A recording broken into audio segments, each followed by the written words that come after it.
हरिओम नारायण हरि। आप सब लोगों का मेरे YouTube चैनल सनातन परंपरा और सनातन शिक्षा में सकारात्मक रूप से हार्दिक स्वागत है। आप सब लोग स्वस्थ रहें, व्यस्त रहें, मस्त रहें।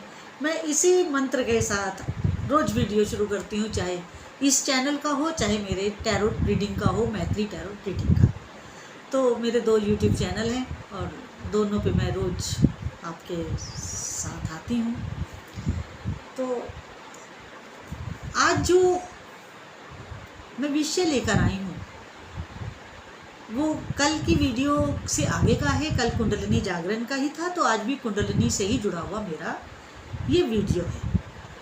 तो देखिए, मैं क्या बोलूँ कि मेरे अपने ही कुछ ऐसे भगत हैं जो मुझे बहुत सालों से मेरे से जुड़े हुए हैं, मेरे साथ उठते हैं, बैठते हैं, आते हैं, जाते हैं मेरे पास। लेकिन उन लोगों को कुंडलिनी शब्द बोलो तो वो कहते हैं हमें तो मालूम ही नहीं है, और सालों से मेरे साथ है। हमारी बॉडी में 7 पावर सेंटर्स हैं, मूलाधार से सहस्त्रसार तक। मूलाधार, स्वादिष्ठान, मणिपुर, अनहद, विशुद्धि और आज्ञाचक्र, अंतिम सहस्त्रसार। मूलाधार, स्वादिष्ठान, मणिपुर, अनहद, विशुद्धि, आज्ञाचक्र और सहस्त्रसार, जिसे क्राउन चक्र कहते हैं। तो जो ये हमारे बॉडी के 7 पावर सेंटर्स हैं, मूलाधार से शुरुआत है। और मूलाधार के जो अधिष्ठात्री देव हैं, अधिष्ठात्री देव हैं, वो हैं गणपति जी। अब कुछ दिनों में गणपति जी का उत्सव भी शुरू होने वाला है। बहुत धूमधाम से मनाया जाता है और बड़ा आनंद आता है, क्योंकि गणेश जी के इस उत्सव से ही त्योहारों का श्री गणेश हो जाता है। गणेश जी का उत्सव होगा, उसके बाद श्राद्ध आएंगे, फिर नवरात्र, शारदीय नवरात्र आएंगे, फिर दशहरा है, फिर दिवाली है, दीपावली का त्यौहार है, और कार्तिक पूर्णिमा है, देवउठानी एकादशी जिसे कहते हैं, देवउठानी, गुरु नानक बर्थडे आएगा, उसके बाद क्रिसमस आएगी, फिर जनवरी में मकर संक्रांति आएगी।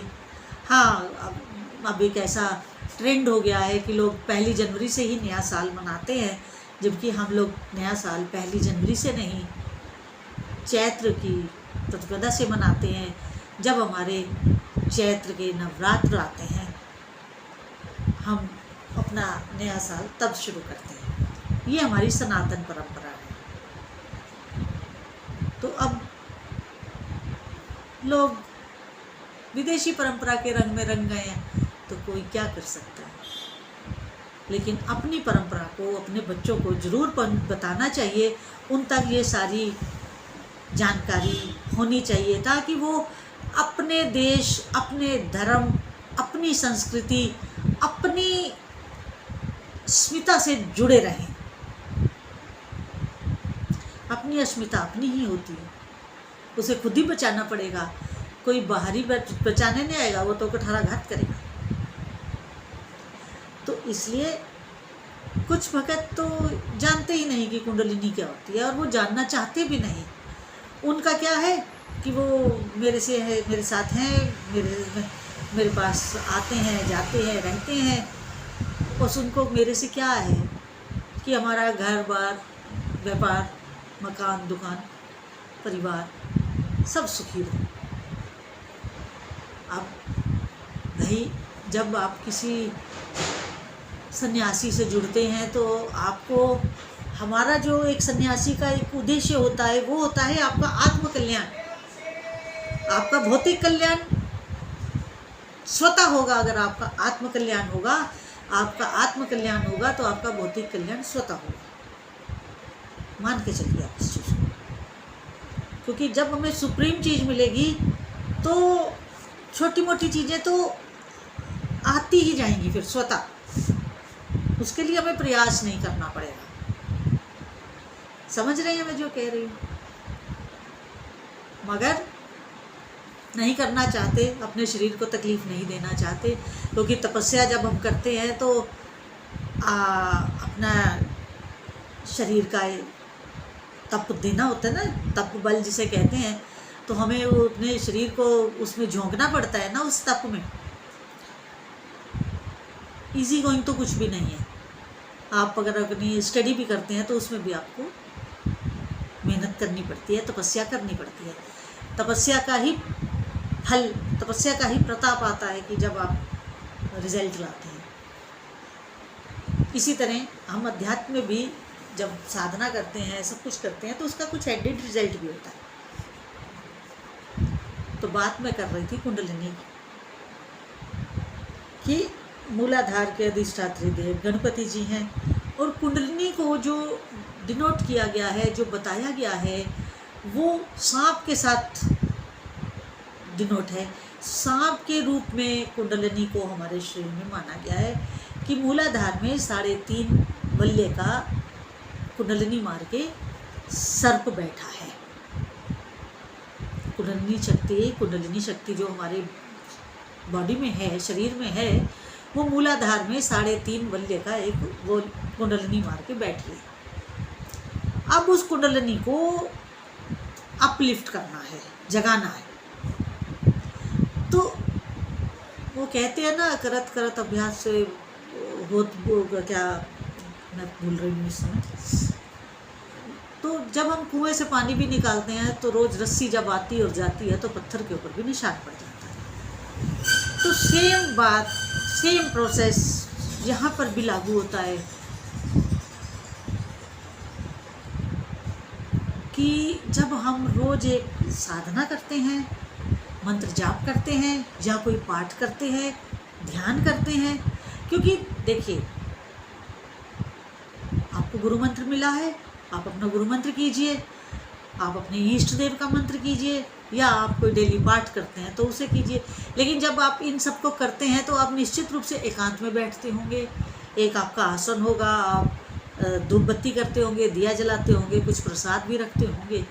तो जब आप एकदम अपने आप को एकत्रित करके, शांत करके, बाहरी चीज़ों से हटा करके जब आप अपने आप को समेटते हैं और फिर आप बैठते हैं, तो आपको ऐसा ही करना भी चाहिए और अपने मन को भी थोड़ा कंट्रोल करना चाहिए, शांत करके ही बैठना चाहिए। उसमें क्या होता है, क्योंकि ध्यान ज़्यादा ज़रूरी है, ध्यान करना आना चाहिए, क्योंकि ध्यान का एक प्रोसेस होता है, ध्यान करने की एक प्रक्रिया होती है, एक पूरा प्रोसीजर है ध्यान करने का। वो आपको अपने गुरु से सीखना चाहिए कि हम ध्यान कैसे करें। और अगर आप सीरियस होंगे तो निश्चित रूप से आपके गुरु आपको गाइड करेंगे। और अगर आपके गुरु को लगेगा कि you are not a serious personality, वो आपको कुछ नहीं बताएंगे। मान के चलिए इस चीज़ को, फिर वो आपको कुछ नहीं बताएंगे। और अगर आप सीरियस हैं, आप सही मायने में चलना चाहते हैं, तो आपको ज़रूर बताएंगे। मैं कुंडलिनी कितनी जागृत हुई, कैसे जागृत हो रही है, वो आगे बताऊं। उससे पहले मेरा आपसे निवेदन है कि अगर आपको मेरे ये वीडियोस अच्छे लग रहे हो तो आप मेरे YouTube चैनल सनातन परंपरा और सनातन शिक्षा को अधिक से अधिक सब्सक्राइब करिए, लाइक करिए, शेयर करिए, ताकि मेरी वाणी, मेरा मैसेज दूर दूर तक कन्वे हो सके।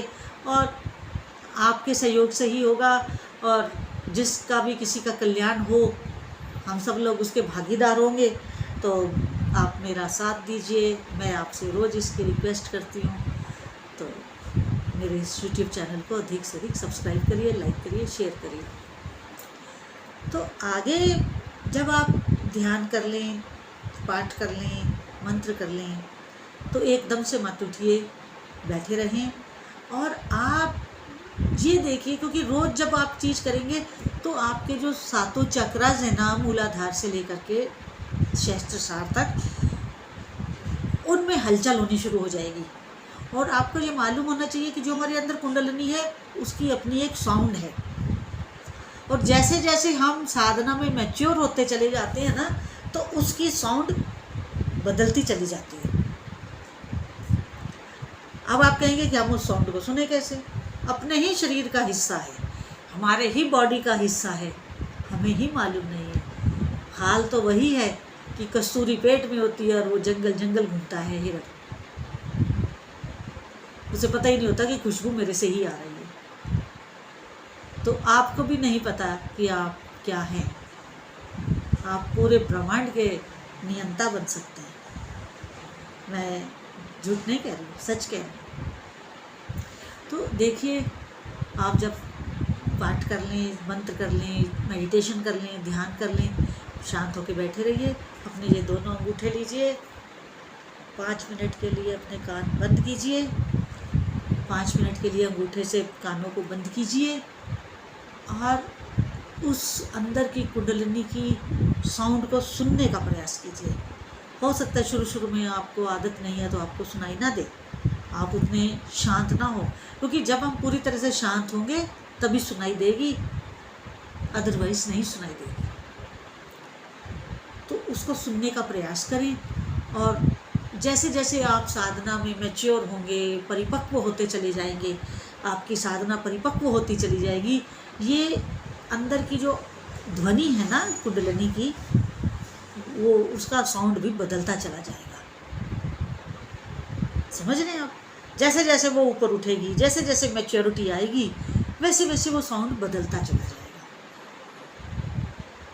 करके देखिए, कम से कम 6 महीने तो करके देखिए। फिर 6 महीने के बाद तो आपको आदत ही पड़ जाएगी, तो आप सारे काम छोड़ के सबसे पहले यही करेंगे। और